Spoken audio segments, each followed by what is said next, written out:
Second part is commerce.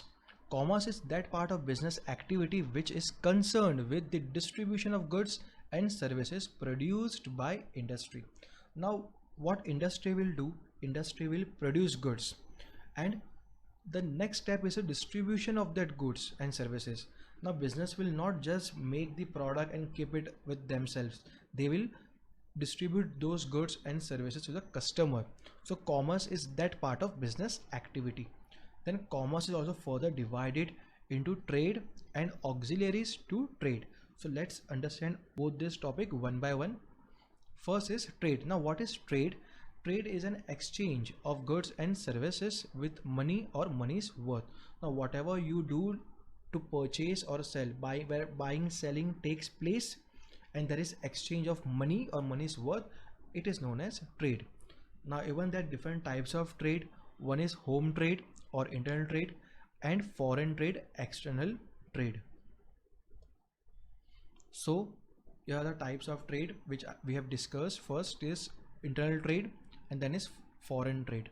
So we are going to study in detail about internal trade first, that is wholesale trade and retail trade. Then we'll go for foreign trade, that is import, export and interport trade. So let's begin one by one. First is internal trade. Now there are two concepts here. One is wholesale trade and retail trade. Now a wholesaler purchases in large quantities from the producers and sells in small quantities to the retailers. Retail trade is the business activity associated with the sale of goods to the final consumer. Now when a manufacturer produces goods, then that manufacturer will send those goods to the wholesaler, and that wholesaler will further divide the goods with the various retailers. So retailers are who? The local shops which you see in your locality are retail shop. So retail shop get goods from the wholesaler.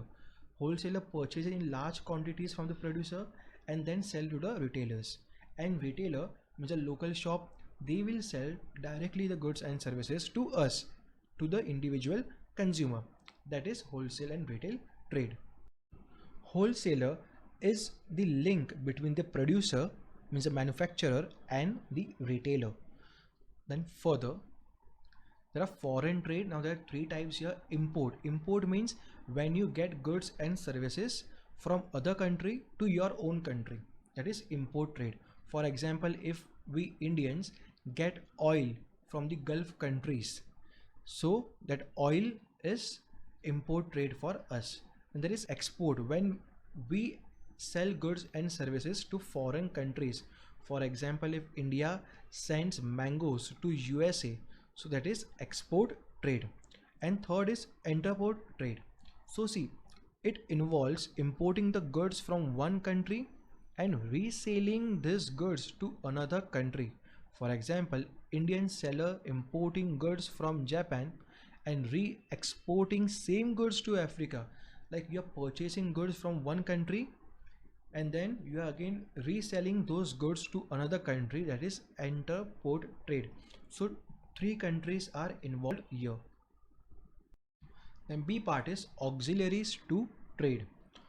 All those activities that facilitate smooth flow of goods from manufacturing centers to the consumption centers are called aids to trade or auxiliaries to trade. Now there are certain functions or certain activities. With the help of those activities we consume goods.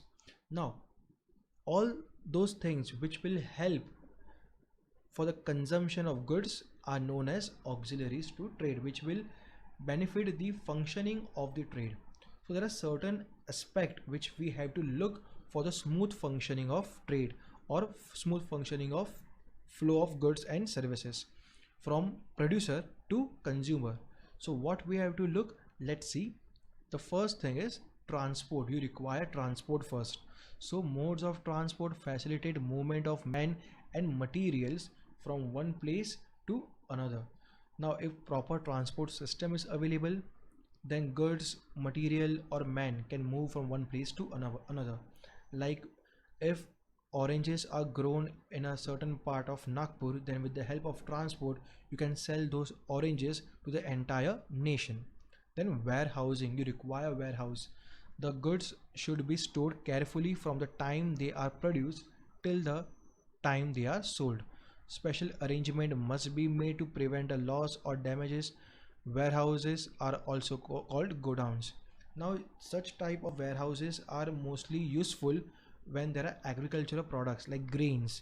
To keep those grains in a safe manner, you require proper place, proper management, so the losses are avoided. That is known as warehouse. Then you require insurance. Risk cannot be avoided completely, but they can be minimized by taking insurance policies. Now, to avoid various losses, there are insurance company which provides insurance to business owners. So the businessman has to insure his goods and pay premium amount regularly to the insurance company to avoid the losses. Then banking. Adequate funds can be obtained from bank. Bank provides loans, overdraft, cash, credit, etc. to businessmen. Now, a proper banking system in a country will help in the functioning or the smooth growth of the trade in a country. So banks provide various services to the business owners, like they provide loans also. Along they provide various other services like checks, drafts, debit cards, online transactions, etc. With the help of banking structure, business can run smoothly. Then there is advertising. Advertising is an effective aid in selling the goods. The producer communicates all information about the goods and services to create a strong desire in consumer to buy the products. Now, advertisement are one thing which attracts the consumers. So communication should be done in a proper way. Business can communicate about advertisement to the users through various mediums like newspapers, radio, television, social medias, etc. And even they can use hoardings, posters, etc. to attract the consumers towards their business. And there are mercantile agents. Mercantile agents bridge the gap between buyer and sellers. Brokers, estate agents, etc. are some examples of mercantile agents. So you require agents in your business. It is not possible for any business to directly contact the customer. So here mercantile agents plays an important role. For example, if you want to purchase shares of a company, then there will be one agent in between, a broker, who will help you to purchase those shares. Then communication. There is a need of communication to facilitate the traders, producers and consumers to exchange information with one another. So there is a need to communicate with the various parties involved in the business like traders, producers, suppliers, consumers, etc. You can communicate with your mobile phone, telephone, postal service, email, etc. whatever is available at your end. So these are the auxiliaries to trade. Important answer for examination. Thank you so much.